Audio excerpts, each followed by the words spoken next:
जगत गुरु शिव को और माता भवानी को और साहब दीदी को, साथ ही साथ सभी जीवात्मा भाई बहन को नवीन चेष्ट का प्रणाम स्वीकार करें।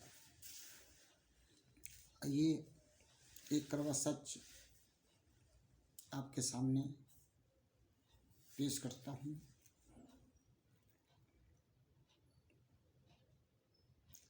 आपने देखा होगा, सुना होगा,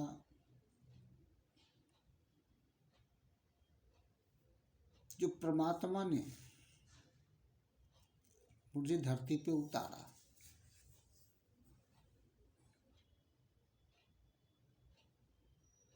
जैसे गंगा को भगीरथी ने उतारा, उसी प्रकार जगत गुरु शिव को साहब हरिनाथ जी ने उतारा। सोच के आपको हैरान होगा कि मात्र 3 सूत्र में शिव हमारे गुरु हो रहे हैं। जिस शिव को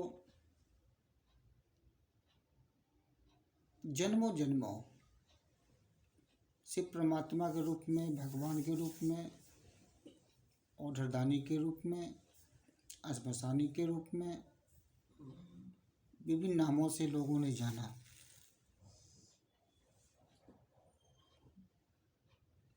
अब तो गुरु के रूप में भी इस गुरु को जगत के एक एक व्यक्ति जानने का प्रयास किया, क्योंकि कभी हमने विचार नहीं किया कि परमात्मा मुझे क्यों भेजा है। याद ही नहीं, भूल चुके हैं।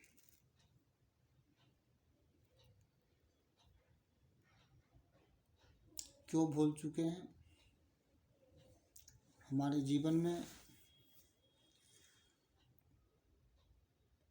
5084 कुल गुरु इस जगत में कार्यरत हैं।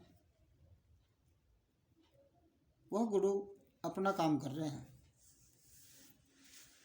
लेकिन शिष्य पर कोई भी प्रभाव उस गुरु का नहीं पड़ रहा। ऐसा क्यों? कभी आपने सोचा भी नहीं होगा कि जो गुरु की पावर थी, धरती के आकर्षण बल से पावर धीरे धीरे घटता चला जा रहा है।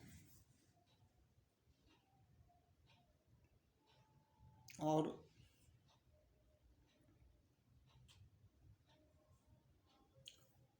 उसी क्रम में, उसी घटनाओं को देखते हुए शिव गुरु को धरती पे उतरना पड़ा। किसने उतारा? हमारे वर्ण भाता साहब हरिनाथ जी ने उतारा। अब सोच के हैरान होगा आपको कि जिस महादेव को परमात्मा कहा जाता था, भगवान कहा जाता था, वो हमारे गुरु कैसे हो सकते हैं?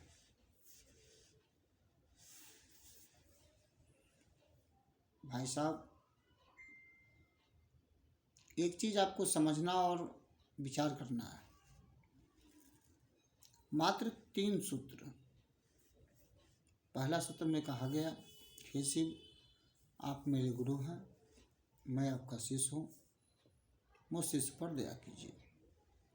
दूसरा सूत्र में कहा गया, अपने गुरु की चर्चा कीजिए, आप जो करते हैं वह दूसरे को बताइए करने के लिए।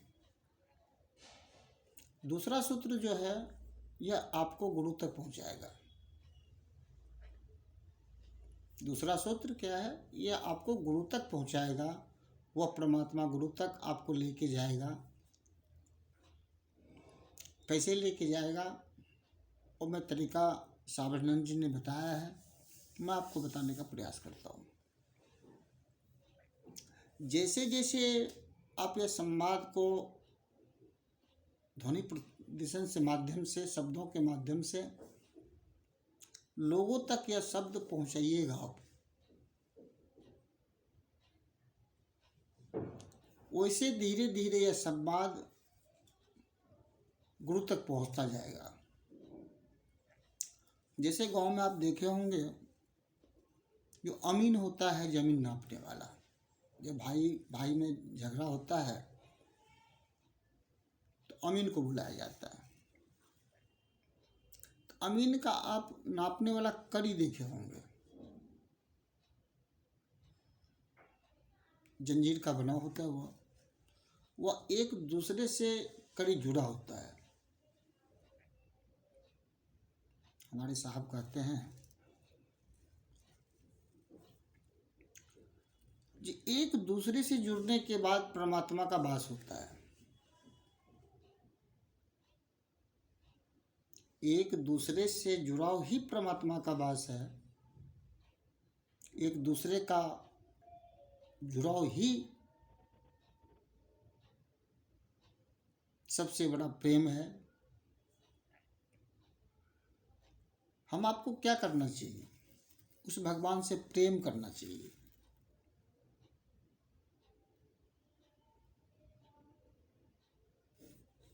प्रेम हम आप भाई बहन से भी करते हैं, पति पत्नी से भी करते हैं, बाप बेटे से भी करता है, माँ बेटे से भी करते हैं आप। लेकिन परमात्मा से प्रेम हो नहीं पाता है। ऐसा क्यों? इसलिए नहीं हो पाता है, जो ज्ञान गुरु दे सकते हैं वह भगवान नहीं दे सकते। गुरु का काम है परमात्मा तक पहुंचाना। सीढ़ी का काम क्या है? नीचे से ऊपर मंजिल दर मंजिल पहुंचाना। तो हमारे श्री गुरु होते हैं। और उस सीढ़ी के द्वारा, उस गुरु के द्वारा परमात्मा तक पहुंच जाते हैं। आप विचार करें, हमारे साहब ब्रह्म भाता कहते हैं, जब तक जुड़ोगे नहीं तब तक आप जुड़ोगे नहीं। तीसरा सूत्र में कहा, नमः शिवाय के मंत्र से अपने गुरु को प्रणाम करिए आप। नमः शिवाय का मतलब क्या होता है? नमः शिवाय का मतलब ही होता है, नमः मतलब प्रणाम, शिवाय मतलब शिव को। शिव को प्रणाम करना ही नमः शिवाय है।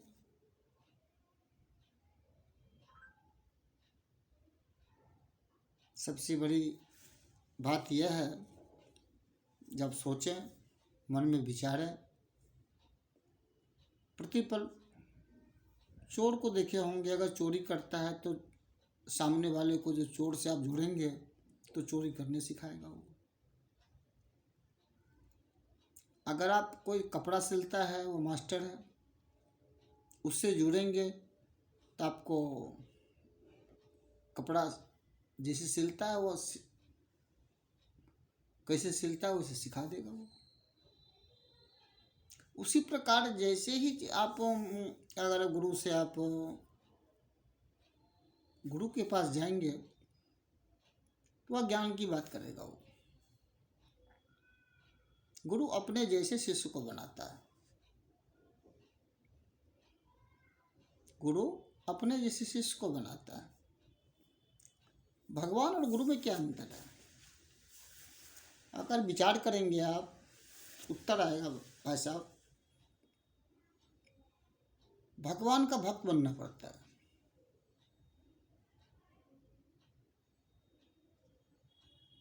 भगवान का क्या बनना पड़ता है? भक्त बनना पड़ता है। भक्त को देवता के तल पे उतरना होता है, तब भक्ति होगी।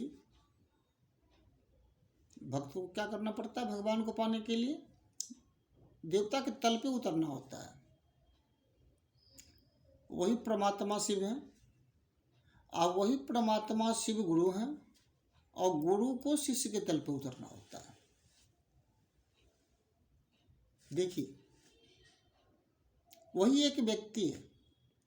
एक व्यक्ति कोर्ट में जज है, वही व्यक्ति, वही नाम जब घर आते हैं वह किसी के पिता हैं, किसी के पति हैं, किसी के बाबा हैं, रिश्ता चेंज हो गया। कहने का मतलब भाव के तल पर रिश्ता बनता है। भाव के तल पर क्या बनता है? रिश्ता बनता है। आप जैसा भाव देंगे वैसा रिश्ता बनेगा। गुरु को अगर एक बेटा अगर पिता भाव देगा तो पुत्र भाव उत्पन्न होगा। एक पति अगर पत्नी भाव देगा पत्नी भाव उत्पन्न होगा। एक माँ का भाव देगा, माँ का भाव उत्पन्न होगा। आप जैसा भाव देंगे वैसा ही रिश्ता बनेगा। अभी के समय में लोग धोखा क्यों खा रहा है? कैसा बुद्धि मानव है, मानुष तन को धोखा देता है। अपने हाथ से खाई खोद कर खुद खाई में गिर जाता है। अभी के मानव क्या है? वो खुद खाई में गिर जाता है। अपने हाथ से खाई खोदता है और खुद खाई में गिर जाता है। ऐसा क्यों? इसीलिए ज्ञान का भाव है। अगर उनके जीवन में सच्चा गुरु होता, समर्थवान गुरु होता, गुरु का काम है ज्ञान देना। ज्ञान होता तो अच्छे मार्ग पे चलता, अच्छे दिशा को चुनता हुआ। मुझे देखिए आप, संतोषम परम सुखम, संतोष जिसके पास है सबसे बड़ा धन है उसके पास। विचार करिएगा आप। चलिए, हम नवीन गुरु भाई, सहरसा जिला, गांव मंगवार, आज इस वीडियो को हम दिल्ली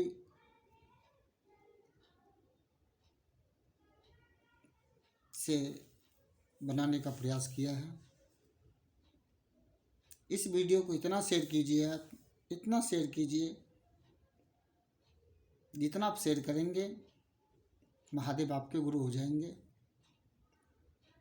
सभी भाई बहन को नवीन गुरु भाई का प्रणाम।